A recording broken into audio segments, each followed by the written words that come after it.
So for this video, guys, we're going to be looking at high-low dig. We're going to run it a little bit differently and look at the right side routes rather than left than we did the last two times. And what we're going to do here is we're going to block our running back, put the X on an in, and put the B on a comeback. And what we're going to do here is we're going to look at this RB receiver as our first read. He has a really unique route. It does a great job of being a little bit deeper than a zig route, and it does pull down cloud flats a lot, but it gets a nice little soft spot in cover 3. So if this is a cloud flat cover 3, what you'll see is that this RB will go in, and then he goes out. You get to throw it to him, and you can get up the field, right?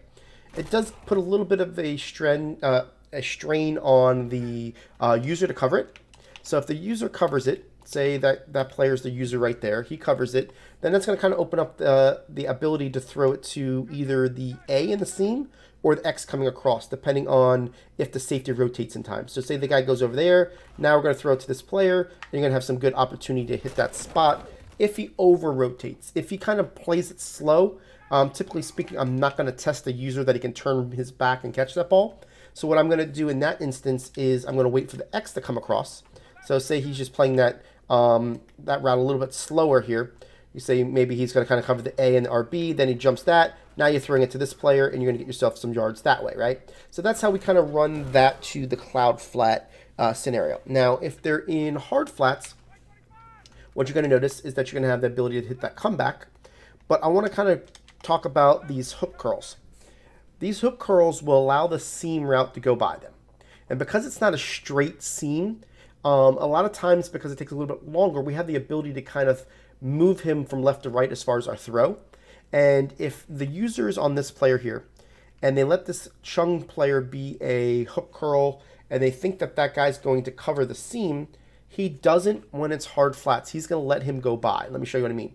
So you can see that he's going to look like he's going to do it, then he's going to let him go by. You can throw this ball right there and get down if the user doesn't rotate. It's something I always just look at. You know, if they're blitzing or in you know, to a situation to where the user has a lot to cover in the middle of the field, you can definitely steal some yards there. But I'm not going to force it because it can be baited if it's not right. So you can definitely high point it a little bit better if you want to keep yourself a little bit out of harm's ways. But that is an option. The second option here for hard flat is just the B receiver. It does take a little bit more time because it is a comeback. But you'll see here that the RB will get covered underneath. Now you're waiting for this comeback. You throw it right there, and you're good to go. And the reason why it takes a little bit longer, it's a comeback to the wide side of the field. That's a big boy throw. What I mean by that is that you're throwing from the left hash mark to the right on a comeback. That's a throw. So it is something that you're going to want to make sure that you have you have a quarterback that has a good arm strength.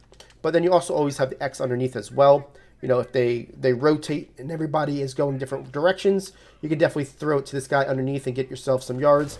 That was predicated if that guy went to the right as a user, you get to throw it to him. So there's a lot of things going on here, but I do like it because of the way that it does attack cover your cloud flats. Here's your cover 2 now. And I just want to make sure you see, you know, basically what you would be looking at here. That RB just does a really good job of getting open over there. See what I'm saying? So that's why I really like this as a cloud flat beater more than anything. But, you know, you do have options against hard flat. So, you know, if you're just saying somebody's doing a lot of cover 3 cloud flats, cover 2 hard flats, you're going to be able to really use that RB to your advantage. As you can see on that cover 2 beater, he really does do a good job of getting in that little soft spot of that zone. Just because of how deep he is, he goes in, he goes out, now we're throwing it to him, and we're going to get some good yards to the wide side of the field.